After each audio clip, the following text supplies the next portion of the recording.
Good afternoon, everyone. This is Dan Cohen with Uncaptured Media, broadcasting to you from Uncaptured Media headquarters, deep in the under the crust of the earth, in an undisclosed location in Washington D.C., the capital of the empire. Um, Uncaptured Media is a project of myself and a few collaborators, and I created it in order to have my own platform dedicated to remaining, as the title maybe implies, uncaptured psychologically, physically, spiritually, mentally from um, the psyops, the propaganda constructs that divide us and turn people against one another, whether on the left or the right, or what your political persuasion is. And I think that it's very important to talk about the discussion that I'm going to have today is with my colleague and collaborator Kim Ives of Haiti Liberté, who I'll be bringing in just a minute, and and we have recently released a documentary about Haiti called Haiti Intervention versus Revolution, which you can find on the Uncaptured Media YouTube channel and elsewhere. I need to make sure it's uploaded to all the channels. So thanks a lot, everyone, for joining on this. Here in DC, it's Thursday afternoon, so wherever you're joining from. Um, so I'm gonna bring Kim in. Hey, Kim, can you hear me? You with me? I'm with you. I hear you. Excellent. Okay, gotcha. So thanks, Kim, for sitting down with me. We have a lot to discuss, and we're I'll say we're proud of the documentary we recently put out, which I guess is, well, I don't know, what is it, your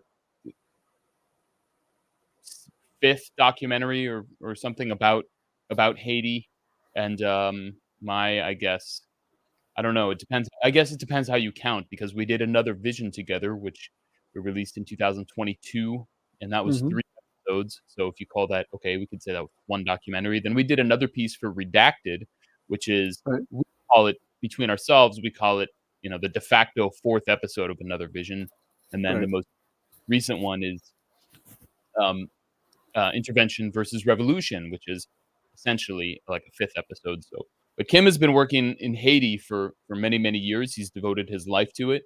And if for any New York City residents or Jersey, if you're in the area, if you happen to be in New York City this week, actually, you can catch the first film that Kim was involved in, which was a groundbreaking film at the time called Bitter Cane, which went on to win second prize at Cannes Film Festival, and is a very much a picture of neoliberalism, the neoliberal model, and it's kind of unthinkable to win a major award like that for an anti-imperialist film, but that sort of just shows the kind of cultural hegemony and the cultural takeover of all the institutions that we've seen by the deep state, if you will.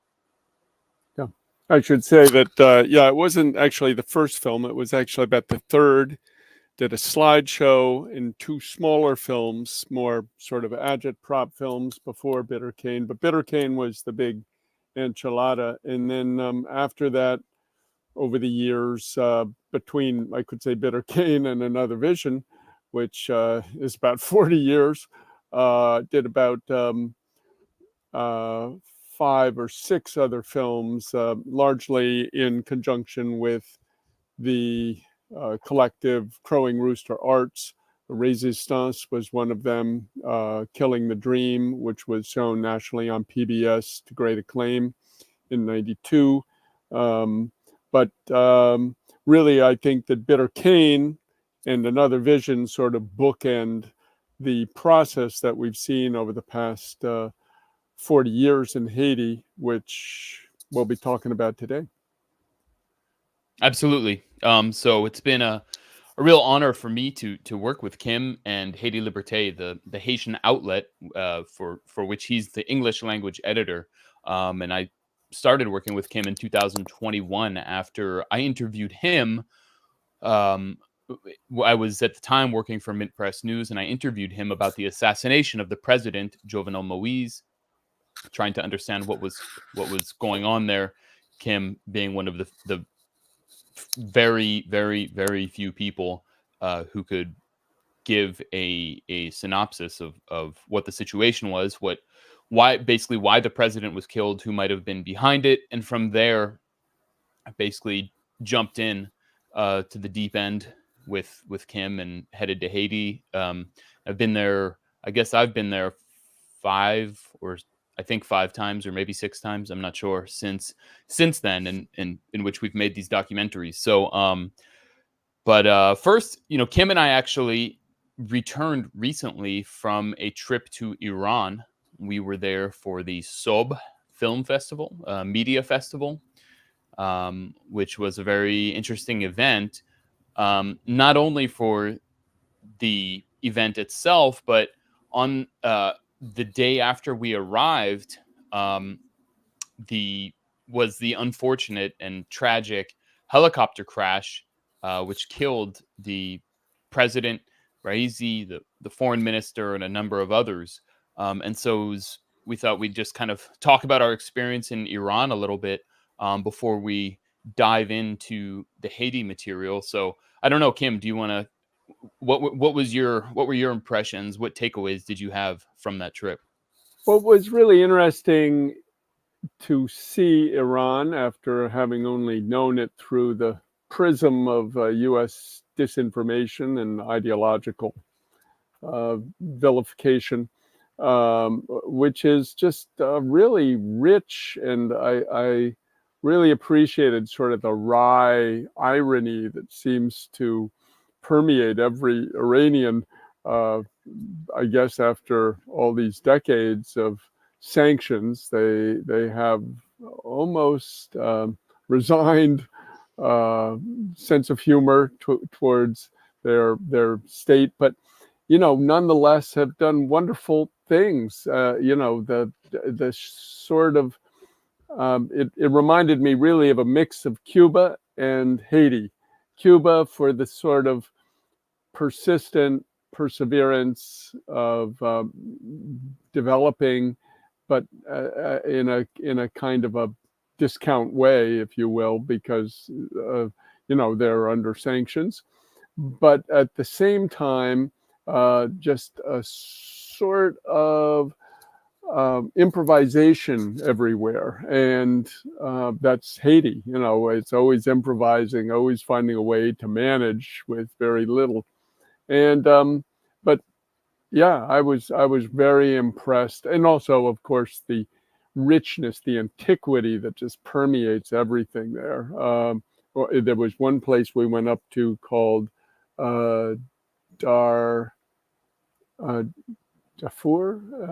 I forget the name of it, but it was a beautiful mountain area. There's sort of these mountains right to the south or north of Tehran, which have this lovely, almost sort of Greenwich Village in the mountains with lights and candies and people and tourists, and it was you really saw how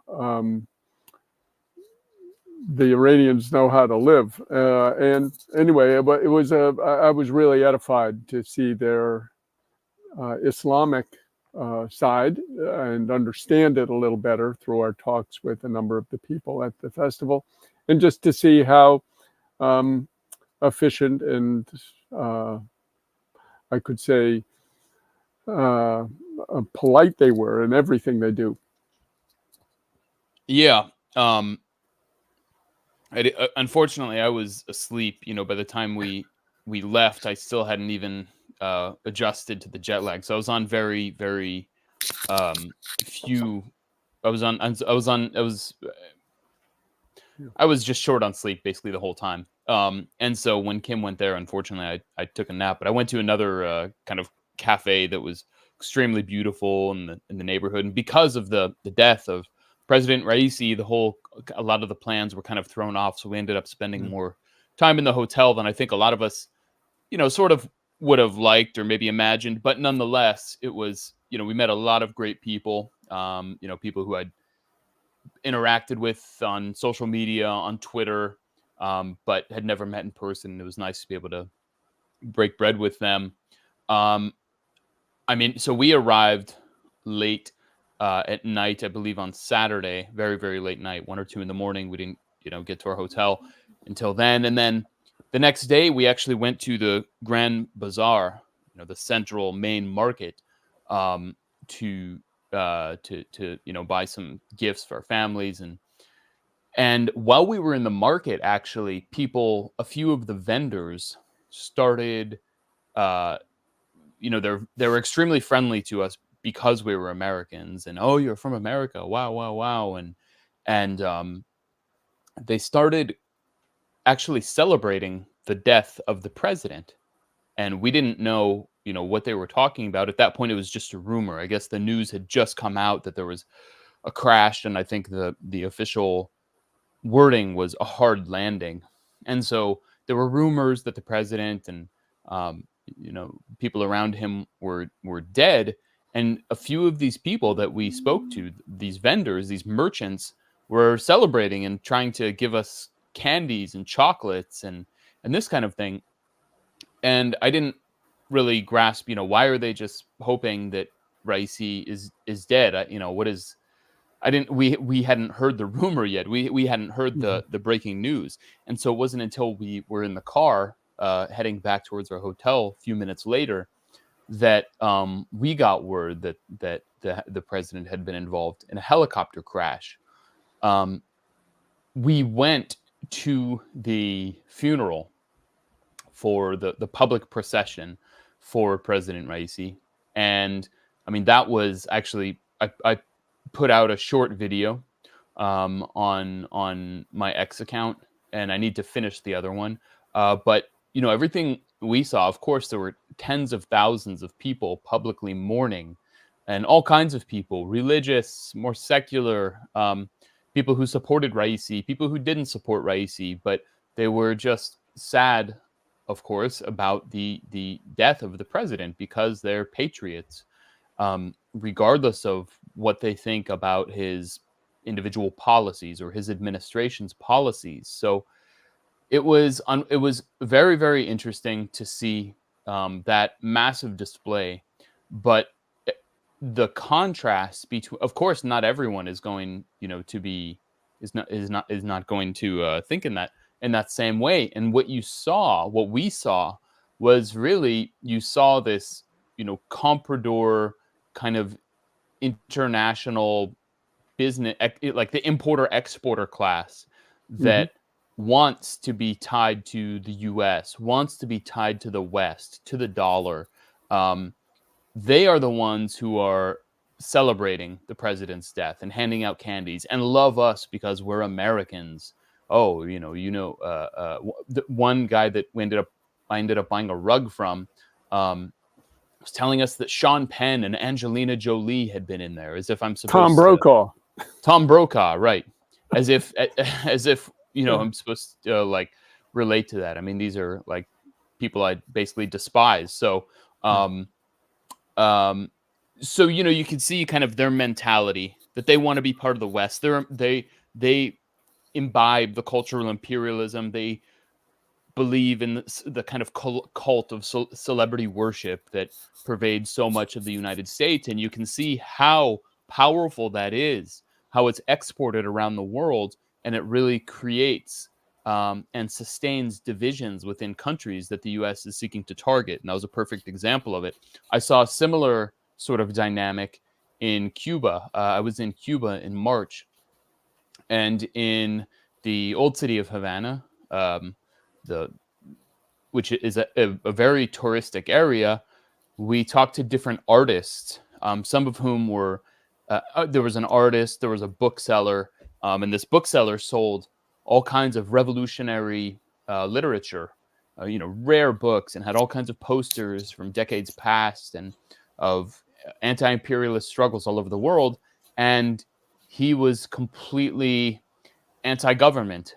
And so it was very ironic, but you could see how this class of people that sells to the foreigners, that sells their wares, and you can see how this same class dynamic that we saw in Iran played out in Cuba too, where the masses support maintaining their sovereignty, defending their sovereignty, getting rid of the blockade, or finding ways to work around it and develop their own economy despite the blockade from the United States. And whereas this kind of small minority of that certain class is just totally ideologically aligned with the empire. So this is a phenomenon that you see again and again and again. Right. And which speaks to me, to some extent, the importance of understanding the diversity of the anti-imperialist movement worldwide, because I feel what happens in the US a lot is a sort of fetishization or limiting that it has to look like Cuba, like Venezuela, maybe Nicaragua. But it was interesting in Iran that same day we went to the Grand Bazaar, we went to the former US Embassy, which has now been redubbed the US Den of Espionage, and is a very beautifully done museum. I mean, the art that you see all over Iran is quite extraordinary, but very trenchant, very strong anti-imperialist message and art and declarations. They've done research into all the shredded. They reassembled a lot of the documents which had been shredded in the final hours of the embassy's functioning before they took most of the staff hostage. And so that has been compiled into books, which they're selling there. Not a hard sell, but they say it'd be really nice if you buy one of these, and everything there is very cheap. $6, $10. They're very. It's a good place for deals, but it brought home to me how, even though they're not socialists, communists, but they have an Islamic outlook, but the anti-imperialism in their affinity and identification with the, I could say, multipolar brick world that is emerging is very strong, and it's very admirable. Really, I'm sure I would have a lot of differences with the program of the Islamic government. I haven't studied it in depth, but nonetheless, their anti-imperialism is different, but as strong, I could say, as that we see in maybe the cases we know better, like Cuba and Venezuela. Yeah, definitely. I mean, it's incredibly strong, in part, I think, also because it's rooted in class consciousness, but also in faith, which is very strong. I mean, when you think you're not only, your actions are not only about this world, but another world, it's pretty hard to break someone like that. And actually, I remember I watched a documentary about I think it was an Israeli documentary about the end of the Shah's regime, and there was a former Mossad guy or who talked about they were just firing at these student demonstrators, and that didn't stop them. And he said, like, at that point we knew it was over. So it was just it's such a fervent revolutionary ideology that nothing could really stop it, and that still exists despite so many setbacks. And then one of the other things we saw was, despite the death of Raisi, which of course is very tragic and people were sad, there was a lot of optimism. People had revolutionary optimism, and I think that's in total contrast to the sort of liberal nihilism that is so pervasive in the West, particularly at this moment, where people are sort of just resigned to, they hate both political parties. They don't see any kind of alternative. They think things are just going to get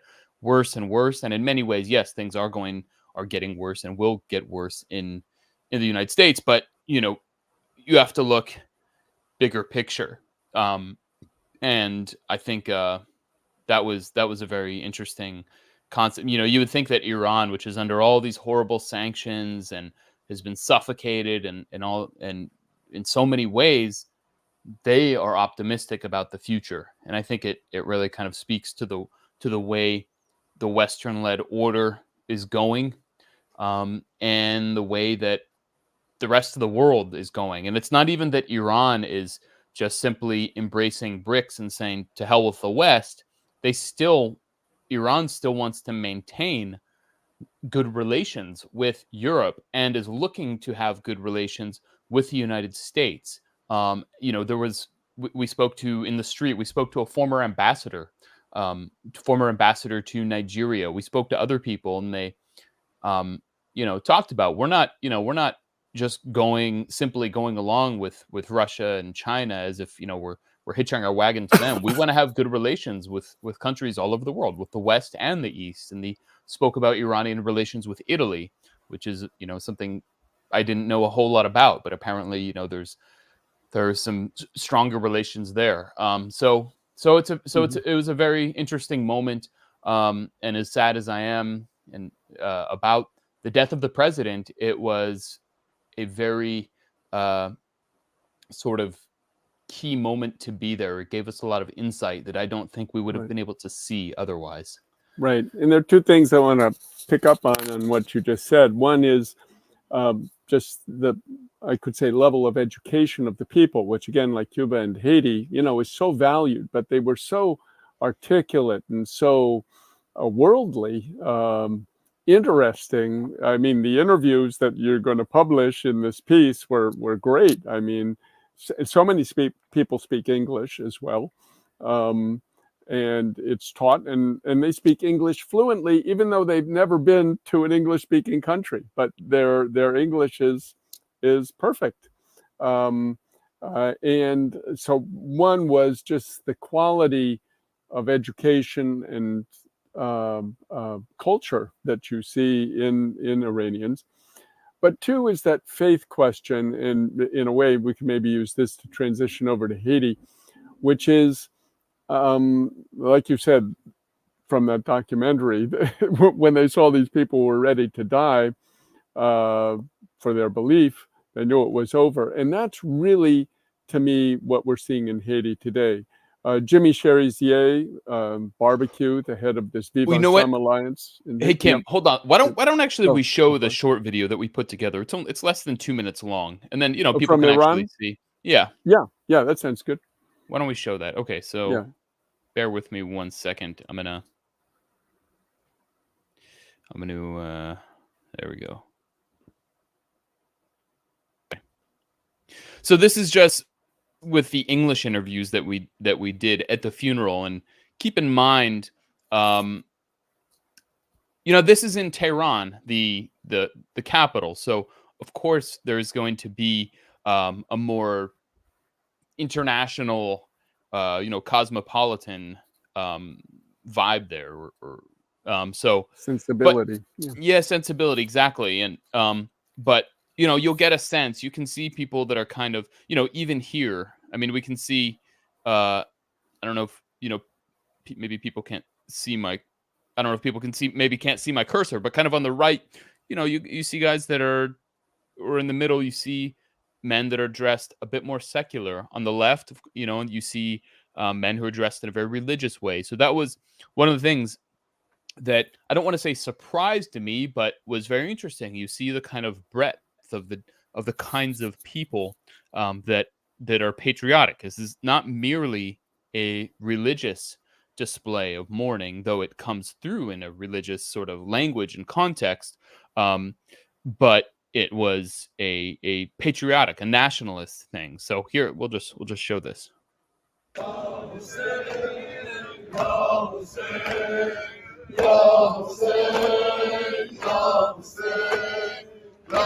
It's hard to express. In my heart, I'm sad. It's very sudden, and I can't put it to words. I'm deeply sad. Words cannot describe I cannot find the words to. I don't know just what to say. It's very shocking and very devastating. You know, uh, I wasn't like that much uh, deadly fan of the president, but he was my president, and I know that he had ups and downs, but it's very shocking, and I care about my country and what happens to it, and yeah, this is the least I can do. Of course, it is very sad demise, and you see the people they are feeling so sad, and it is very hard to bear it. Not only for the people with who are already political profession, but for the ordinary people, for all the people, all the nation of the Iran.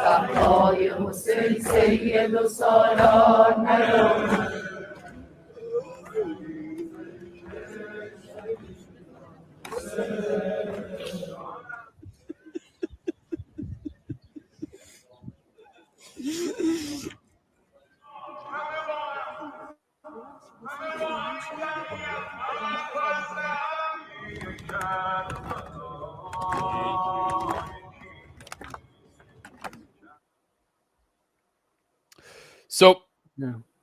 Yeah, you get Yeah, a there- taste of it there. Yeah, but I just think we should say, Dan, the video doesn't quite capture just the power of thousands of people thumping their Right. chest at the same time. I mean, that noise was quite extraordinary, and the grief was really palpable in the air everywhere. I mean, you showed a few snippets, but so many people were sobbing and crying.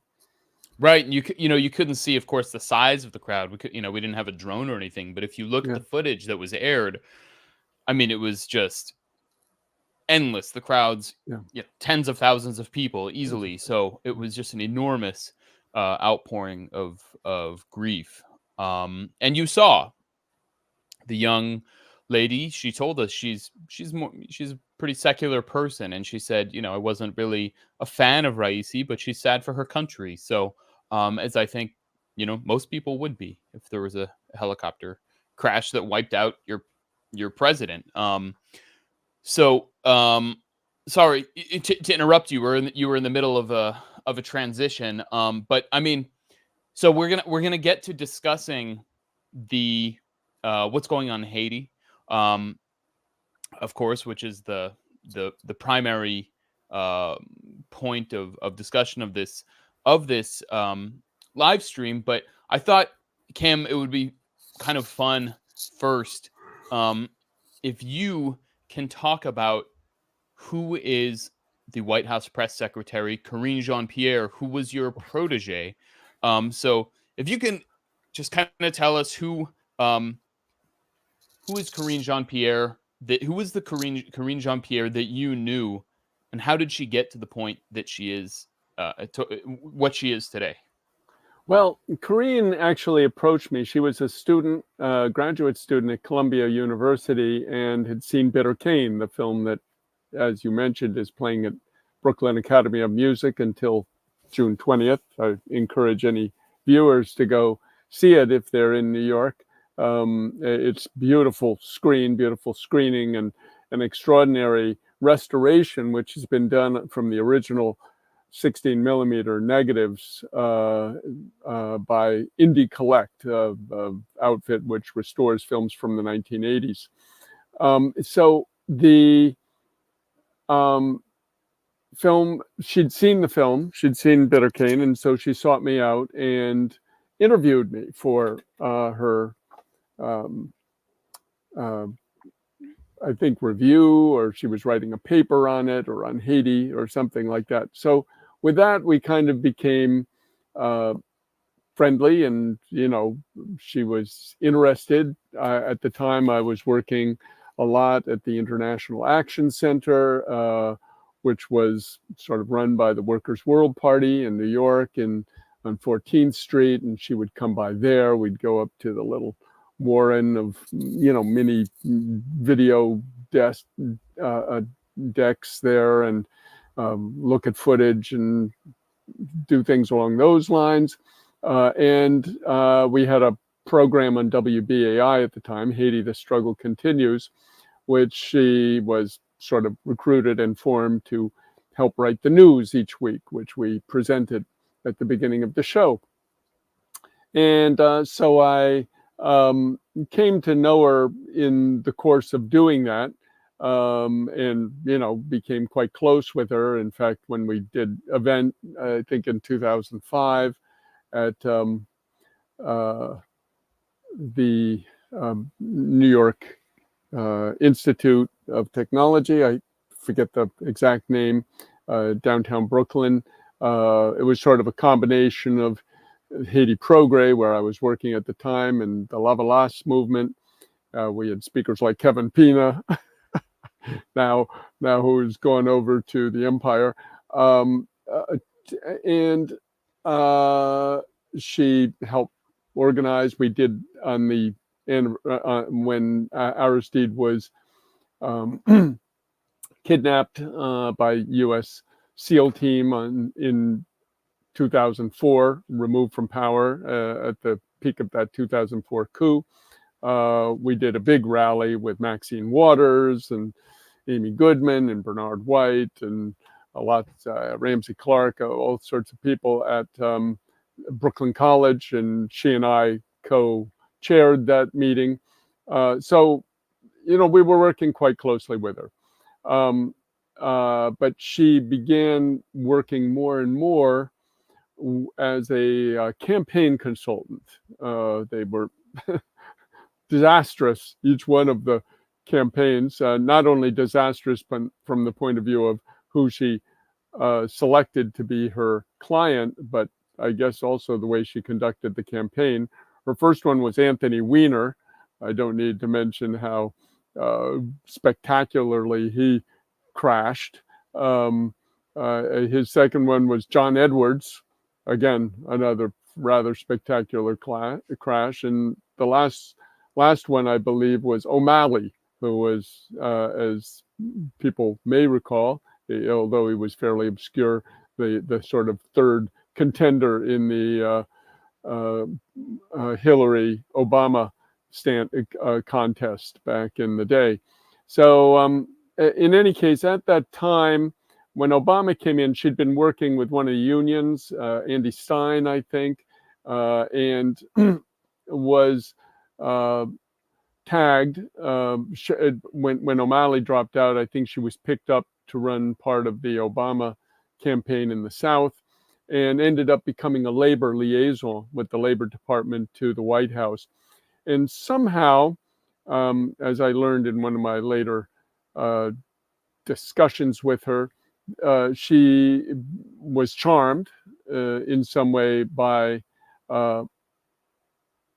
Obama. I'm not sure exactly how, because at one of the meetings I said, "What are you doing? You know, this guy is just, you know, droning and killing and executing people." You know, and she, yeah. She said, that's not good, but, you know, give it time, something like that. But in any case, there was always this sort of almost detached and I could say pragmatic vision that she had. So, you know, I always had an inkling that she might bolt, you know, and not be a successful recruitment, as it were. But anyway, when she went into the job of being she was, of course, deputy press secretary at first, and when she was sort of hired, I got calls from like the Advocate, you know, saying, "Oh, you know, what do you know about Karine Jean-Pierre?" Because at that point she had come out, which I was sort of surprised with, because she was always kind of asking questions that suggested to me the opposite. But when she came out, you know, I said, okay, so she's really going into the whole game now, and you know, figured she was pretty much lost. I began to feel that when she went to MoveOn first, which I know was just sort of a nursery, if you will, for the Democratic Party, and you could see her get on the same treadmill that we see their people getting on. So anyway, yeah, I started to have real misgivings, especially in some of the last meetings I had with her when she'd gotten into her seat of power, if you will. And, anyway, we can see now that unfortunately, that, a couple of times I've thought to write her a text or, some sort of note to just say, what are you doing? Why don't you resign spectacularly in protest against this? But then I say, let the chips fall how they will. So anyway, that's what I can say about Karine, which was pretty big disappointment. Yeah, and she went on to become the first LGBTQI2S plus White House press secretary to, not only all of that, to shill for a U.S. proxy invasion of her nation of origin, her family's nation of origin, Haiti. So right, she was born in Martinique, so she never was actually born in Haiti, but her parents are Haitian. Okay. So it's clearly a tremendous honor for Karine. And I think, if and when these mercenaries that we're going to be talking about land in Port-au-Prince, it'll be just a huge step up for queer people of color, thanks to the effort of Karine Jean-Pierre.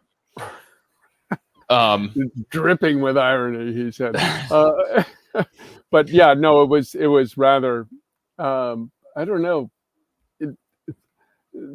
incongruous to see her arriving at that meeting at that state dinner at the White House with Kenyan President William Ruto on May 23rd. And as she goes into the meeting, everybody's commenting on her dress. Oh yes, a friend made it, she says, sort of posing for the cameras. And I thought, oh my God, that is the level of discussion going into the room, not a statement about Haiti. I mean, even if it's the wrong thing, which of course it would be. Anyway, that's right. Where we've gotten to. So with all of that said, now we've sort of transitioned to Haiti, the main subject at hand, and I want to shout out Chris Shipley. Thank you for the contribution. We very much appreciate that. Super chats, or you can support us on through Super Chat if you're on YouTube, if you're watching through there, if you're on Twitter or wherever else you might be watching. You can support our work, which is totally we survive off of support from the public, from small donors. So we have patreon.com. This is my Patreon and my Buy Me a Coffee, but my work helps Haiti Liberté. This will go to Haiti Liberté as well, which very, very much needs your help. Kim and Bethany Dupont of Haiti Liberté, these guys are old school. They run a print newspaper out of a small office in Brooklyn, New York City.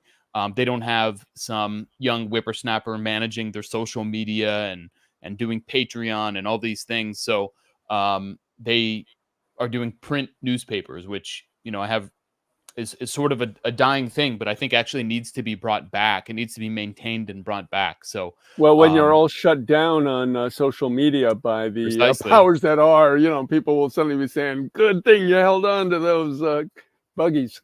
It's absolutely true. It's true. I don't think it's going the way of the dinosaur. It's something that actually we need to hold on to. So, supporting our work not only will help us make these documentaries and do these reports and live streams, but also keep the newspapers being printed. If you're anywhere in Brooklyn, or especially in Little Haiti, or around anywhere where there's Haitians, you may find a copy of Haiti Liberté, and these are also delivered by plane to Haiti. That's the newspaper hanging behind Kim's head there. So, so with all of that said, and again, you can go to patreon.com/uncaptured or buymeacoffee.com/uncaptured.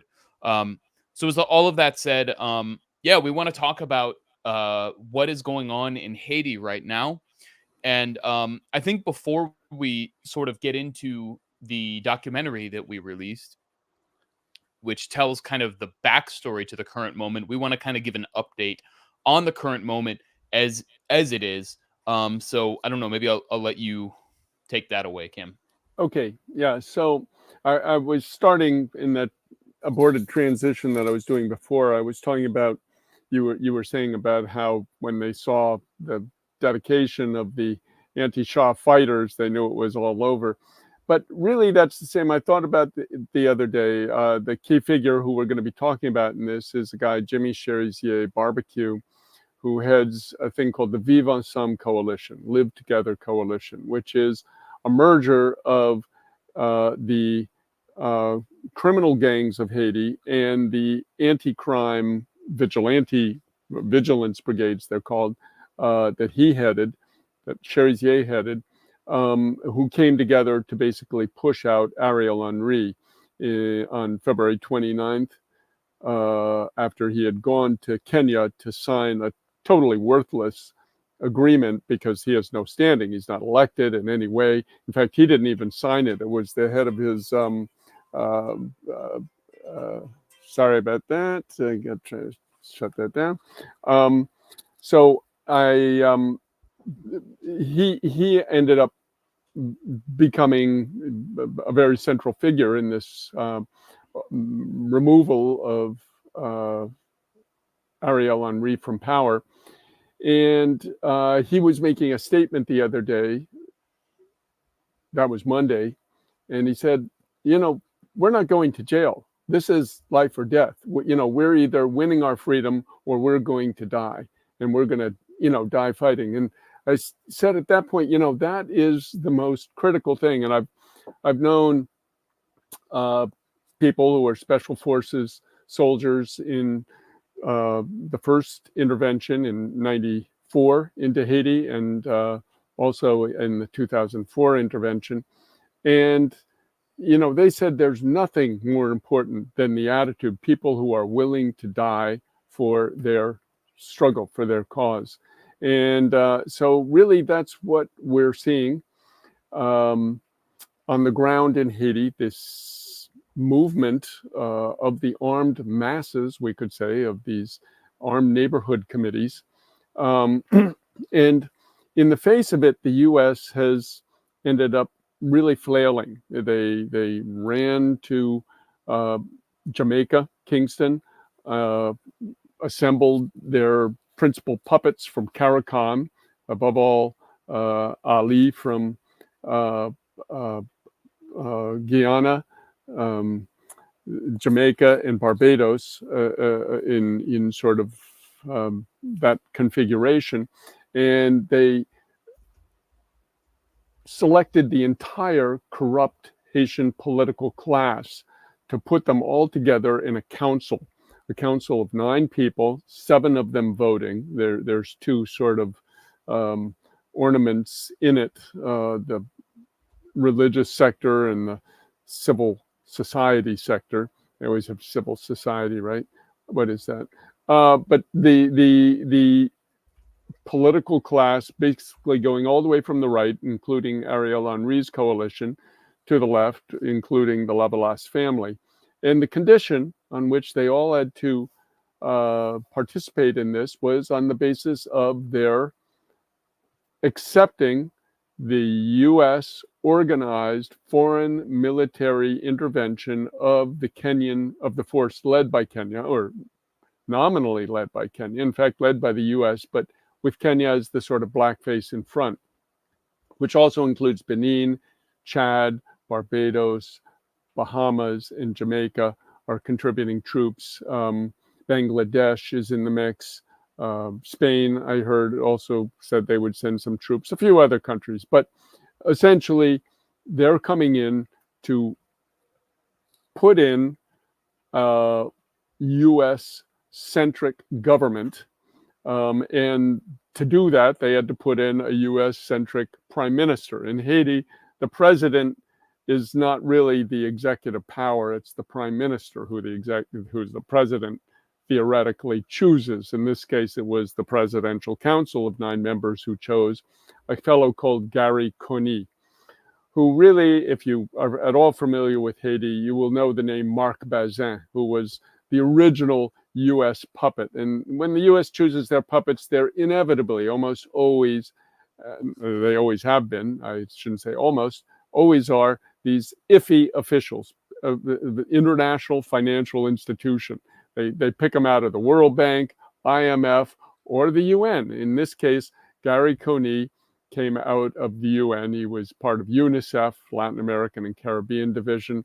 Marc Bazin, who was sort of his predecessor 3 decades ago in the late 80s, 4 decades ago now, it was the one they put up against Aristide, and Aristide beat him handily. So now Gary Coney, they brought him in much like Marc Bazin was brought in 1983 or 4 to sort of reform the Duvalier regime, and Duvalier quickly kicked him out. Same thing for Coney. He was brought in to sort of reform the Michel Martelly, who was a neo-Duvalierist president in 2011. He only lasted 5 months and they kicked him out. But now they've brought him back, and he's the quintessential U.S. docile puppet. And so he will, in principle, with these Kenyan troops, hold an election, which will then elect a pro-U.S. In Haiti, they don't call them elections, they call them selections. They put an S at the front. And they'll put in this U.S. puppet, who then, and this is key to understand, will accept or sign on the bottom line of a thing called the Global Fragility Act, which is passed under Trump, total bipartisan support. And this is the U.S. response to the Chinese Belt and Road Initiative, to the rise of the BRICS, to the rise of Chinese and Russian and BRIC power worldwide.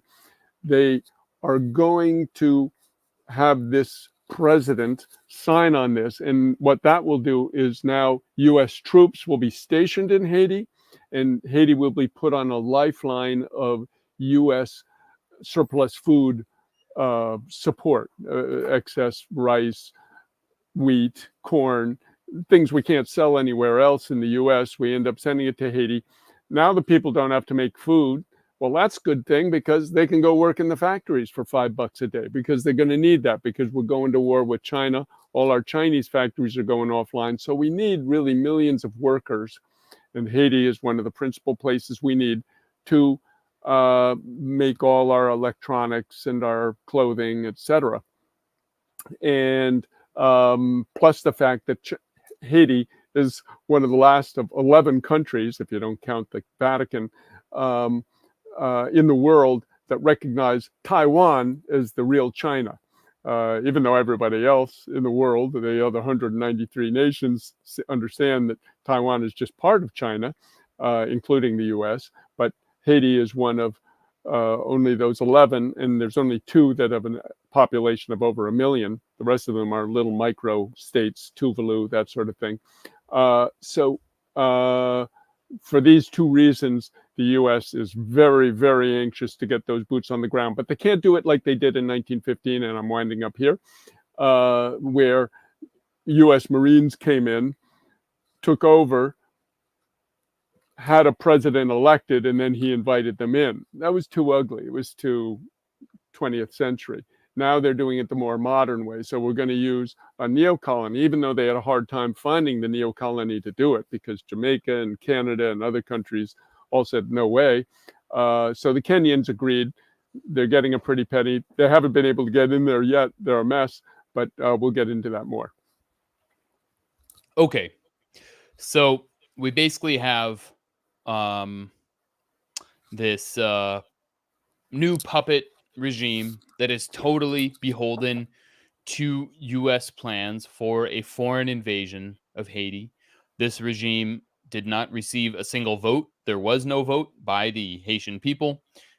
Simply anointed by the U.S., and they've now selected a prime minister who is, as you said, one of the most docile figures, and has already shown how willing he is to go basically along with U.S. plans in the aftermath of the 2010 earthquake. So now, so then we're basically going to go back. So we're going to show, basically what we're going to do is show some different selections from our documentary, from the most recent documentary. And essentially, this was over a period of over 2 trips. In first one in August of 2023, and then the second one in February of 2024 this year. And and so it basically gives the background to the current moment, everything Kim just described, where now we're basically on hold, trying to where the U.S., the State Department is, and the Pentagon are trying to figure out how to get this foreign invasion into Haiti so they can start attacking the so-called gangs. And the main grouping of armed groups, is a much more neutral and accurate term. It's called Vivre Ensemble, which means live together in Creole. And essentially what Vivre Ensemble is a project. It's kind of the brainchild of Jimmy Barbecue Cherizier, the protagonist in our films, and the leading anti-imperialist figure in Haiti today.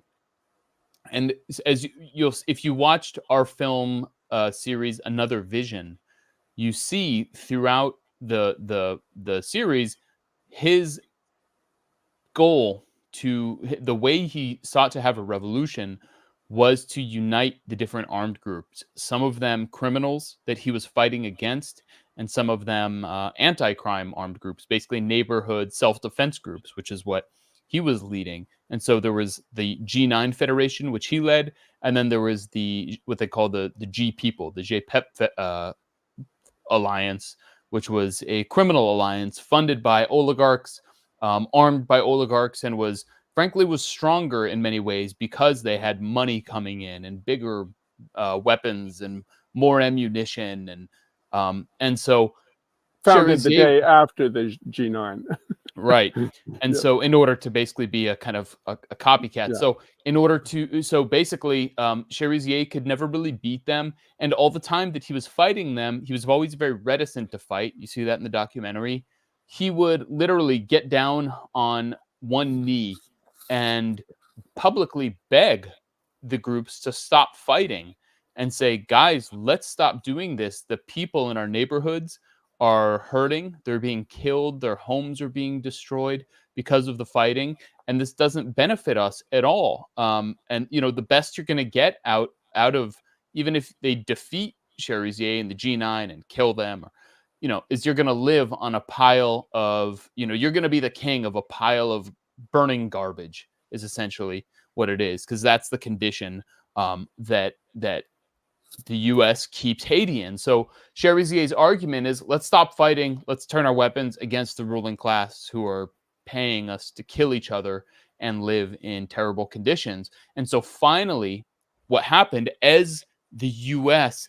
bared down and organized this invasion and demonized Cherizier more, his argument started to resonate with different leaders who the JPEP, some of these guys in this kind of loose coalition were becoming strong enough and had enough money that they didn't necessarily need these oligarchs to continue to pay them. They could generate their own money, and they taxed the businesses in their area. So and they ran their own kidnapping rings, some of them, which would generate money while terrorizing the population. So Cherizier's whole ideology is to basically unite along the lines of class.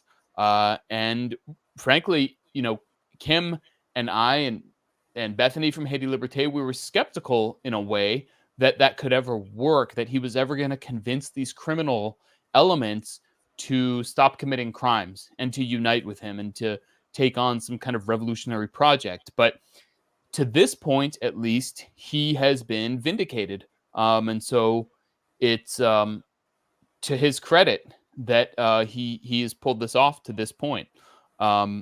So maybe let's start. I have to play these, I guess. All right, there we go. I'm going to pull the film up on the screen. Bear with me. And this is on YouTube. This is on this channel, Uncaptured Media. You can watch it for free. Maybe I think you have to maybe watch some ads, a couple of ads to view it. But you can, and I don't know what petition they want you to sign there. That is not ours. Okay, so please do not. I urge you, if you see that on the screen, do not sign any petition on our behalf. But please also like and share the video, like and share this stream, because it helps us beat suppression. So let's get into it. I think kind of the first part to show, this is essentially what we've explained right here, is the background, how the U.S. organized this invasion and has been seeking to organize it. But I'd say let's just add one thing, and it is not a UN intervention. It has simply been blessed by the UN Security Council, but it's a purely US-backed intervention. Right. So let's start here, which is where we see Cherizier meeting with his former enemy, I guess you could say, a guy named Toto Alexandre, who is from the next neighborhood over. Jimmy Cherizier, his neighborhood is called Lower Delma. It's basically roughly three streets off of this main road called Delma. So off of Delma, there's Delma 2, Delma 4, and Delma 6. That's his kind of territory, if you will. And the next neighborhood over to him, I guess to the east, I believe, is called Bel Air. And so to the west. To the west. Okay. So Toto is kind of the spokesman for Bel Air. He's not exactly the leader of the armed groups, but he is a spokesman for the neighborhood. So he carries a lot of clout. So if in our documentary, in Another Vision, you see we interviewed this guy Toto, and he was bad-mouthing barbecue and saying how he's delusional and he's out of his mind and the people don't want a revolution, and it was and so now you see he's very much changed his tune as they've made peace. So let's watch some of this. Cherizier and his former enemy, Marc-Andre Toto Alexandre, a spokesperson for the adjacent neighborhood of Bel Air, spoke to us about the need for and benefits of peace. On a visité tout endroit dans Sisla avec population, avec monsieur Jimmy Cherizier, avec Jimmy Cherizier. OK, on a visité juste pour population en soi. Pour que la paix sont la paix tout bon. Je dis pas ni Genève, pas ni Berlin, pas ni GPEP. Je dis à gen vivre ensemble et j'entends tout expliquer là. Nous doit ça c'est n'a pas prendre comme nous ensemble, comment nous faire pour nous capable vivre ensemble. Once enemies, these neighborhoods are now united. Ça veut dire moi personnellement, nous te goumé face avec Jimmy Cherizier, nous vraiment goumé. Mais là on regarde le pas mener nous quel côté pas mener nous nulle part. Nous obligé font chita parler ensemble pour nous faire retarder. Regardez qui ça retarder. Nous obligé ouais côté nous vle aller, côté nous vle vivre. Qui est monde qui pas comprendre ça qu'a fait là. Qui est monde qui ignorer ça qu'a fait là. Mais un jour bon Dieu mettez à venir réalité là. Nous pas besoin de faire l'autre encore. Nous pas besoin de faire l'autre des encore. Nous obligés de connecter, nous penser à tête nous bien. Pour nous être tout monde qui mouille sous conscience. La façon l'idée à utiliser nous. C'est des monde à utiliser nous, mais je ne dis nous personnellement tout le monde sort mourir, nous pas carrément mettre vie. Maybe I'll pause real quick. I mean, when he says certain people were using us, he is alluding to, it seems, the fact that oligarchs were paying those guys to fight. Paying not barbecue, but we're paying Toto Alexandre and the various guys in the GPEP to fight against barbecue. So they got to a point. to be very Yeah. specific, Bel Air is the fiefdom, we could say, of a guy called Jean Cateau. Cher-Ami is his name, who was a politician and a sort of a musical artist who did videos as Don Cateau. But Cher-Ami is his family name. His first name is spacing on it now, right for the moment. But his sort of backer is a guy called Dimitri Vorb, who, if you watch Another Vision, you Antonio will Cher-Ami. learn. Yeah, Antonio Cher-Ami. Thank you. Mhm. I knew it began with an A. And Dimitri Vorb is one of the oligarchs hugely suspected of being behind Jovenel Moïse's assassination, and it was at a bitter feud along with a guy called Reginald Boulos against Cherizier. So they were very much pumping Vorb via Cher-Ami, via Don Cateau, were pumping a lot of the funds into Bel Air. So, yeah. Okay, so this is what he's what he's alluding to. He obviously doesn't go in depth, but so we'll continue on. La Et peut-être ça nous font la vie c'est une des pièces qui est important et toute bagaille dans le monde. Quand la doit casser mais vieux pas besoin de pour mettre. Mais pendant ce temps nous font retarder, nous suivre, nous tendez l'autre monde qui a parlé dans ça et nous obligé arrêter nous dit non, nous pas goumer encore. Si nous parlons de folie goumer, chaque temps nous garder tout le monde sortir mourir derrière nous pas goumer encore parce que monde sortir dans goumer. Il y en a l'autre qui cause monde sortir mourir. Et peut-être ça va continuer bataille, continuer là, faut Ariel Henry quitter pays. If an invasion occurs, Cherizier says. So there you go. Toto very much changed his discourse, and he's now united because they saw that fighting was just simply negative for the population. So, and then here Cherizier is going to continue. The people will rise up. Peuple a plan la rue pour dire non avec abat occupation, abat toute force étrangère et que les arrivés pour États-Unis, la France, Canada, bah nous-mêmes haïtiens chance pour c'est nous qui décider pour décider tête nous, pour décider pays nous. C'est peut-être ça en deux quartiers populaires aujourd'hui vent conscience là, vent la paix a soufflé et ça fait commencer à triompher.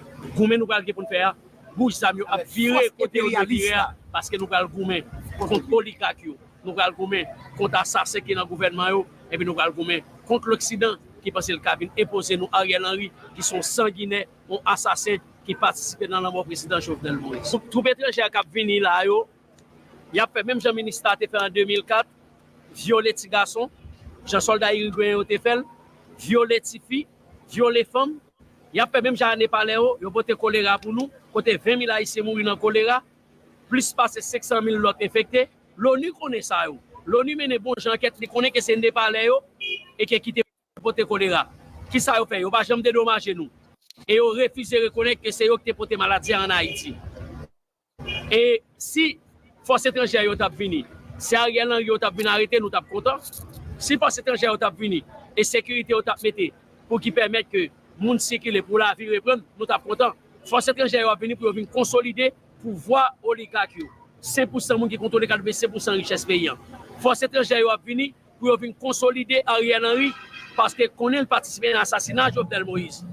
Et seule façon pour le parler devant la justice pour pas arrêter, c'est mener force étrangère yo vini et puis pour le faire élection pour y vider, pour le mettre monde par le livrer à ce moment-là pour le parler répondre sur la justice. Et peut-être ça dans le quartier populaire au monde Bel-Air, Toto représenter Bel-Air, moi représenter force révolutionnaire Genève en famille et alliés et tout. Et je dis pas ni Genève, pas ni GPEP. Je dis à vivre ensemble. N'a pas de force étrangère là, si on connaît pour venir entrer dans le quartier populaire, pour venir faire massacre, venir tirer, venir massacrer monde, venir faire cas déjà, laisse à nous-mêmes dans le quartier populaire qui est sans dessaline dans nous, n'a campé n'a pour me jusqu'à dernier coup de sang. Okay. And it goes to an ad of Biden saying, I'll cut the malarkey. Okay, Biden is not going to cut the malarkey. Let's just play. We're just going to talk through that ad. Good God. Okay. We're going to Right. just get right past that. What I should have done is play the play it natively from my computer rather than from YouTube where we have to watch these ads. But nonetheless, I mean, to me, that is an extremely powerful statement from Cherizier, saying that, for one thing, pointing out that, well, actually, no, I'm thinking of a statement that's going to come later, but, saying just directly, we're going to resist and the people are going to rise up. And he points out that, what happened with the last UN occupation that lasted for 15 years, and all the horrors that brought, and there was never any accountability, and it's going to be a same sort of thing. So there's not a lot of resistance to this in the West, in the Western media, in the anti-imperialist media, and for a number of reasons.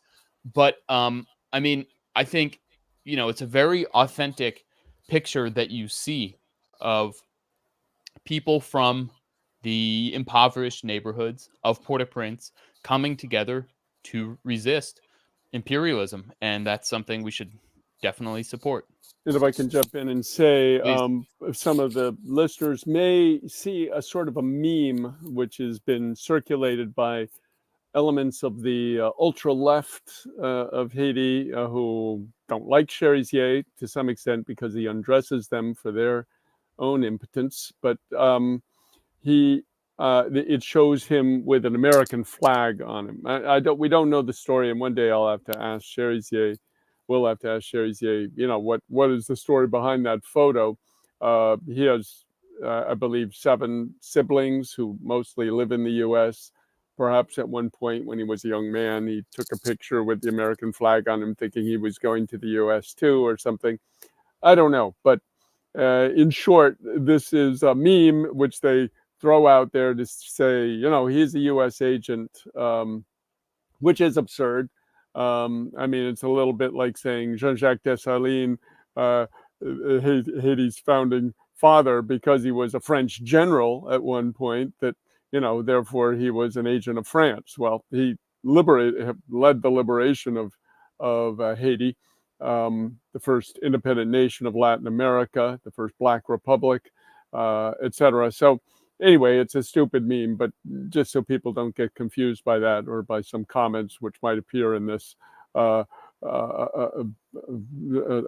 live stream's comments, saying, "Oh, well, how do you explain this picture of him with a flag on himself?"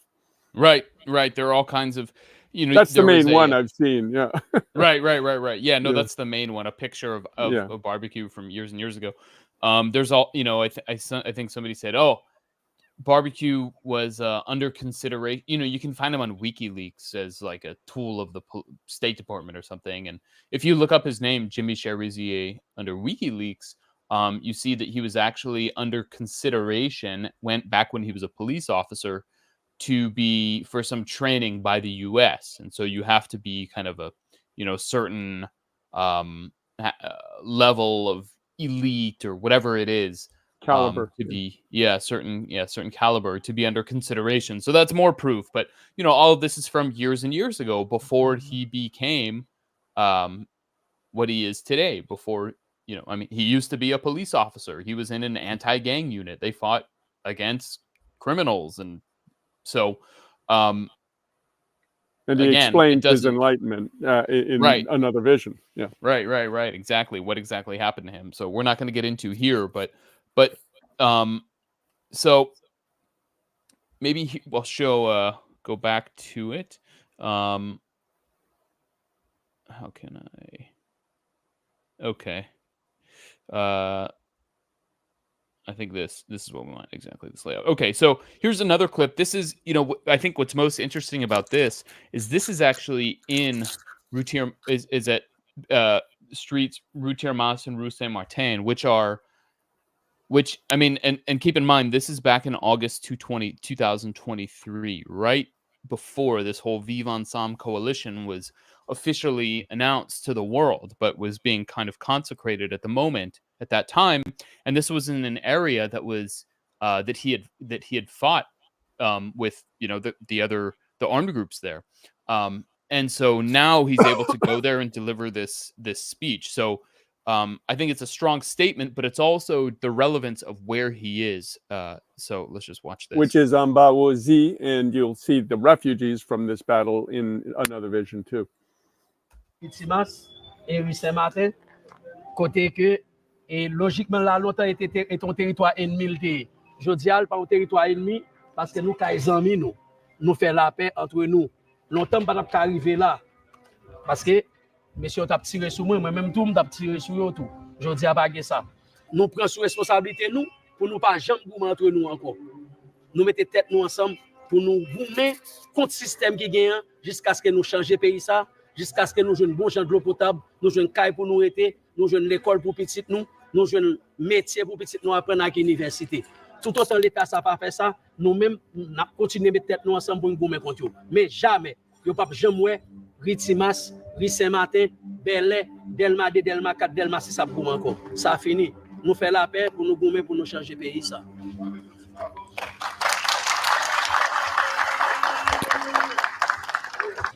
Now you can't quite see in that frame, but you hear all that clapping. There are about 24 people who had gathered around who are all clapping at his speech. So it's not as if, he's just talking to the camera and there's no one there. All the people, people from that neighborhood, including guys that he had fought against, are all clapping. We don't want to fight anymore. We want to change the situation. So it's a very important moment.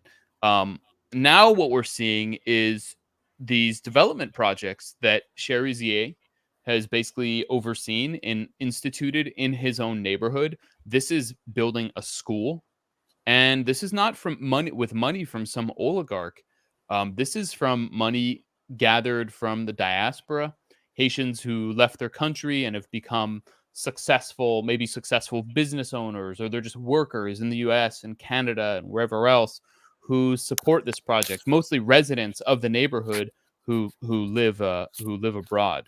And then this is also with the help of an NGO, as much as we're against NGOs, and particularly in Haiti, we've seen how horrible they've been, and basically they're just a big money laundering operation.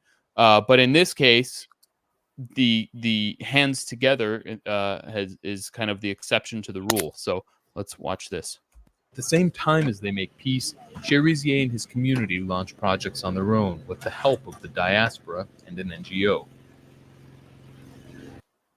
America's beverage companies are working together to deliver more great tasting options with less Absolute torture. Sorry about this. That is not part of the documentary. Well, it's maybe a good juxtaposition, Dan. Yeah, exactly.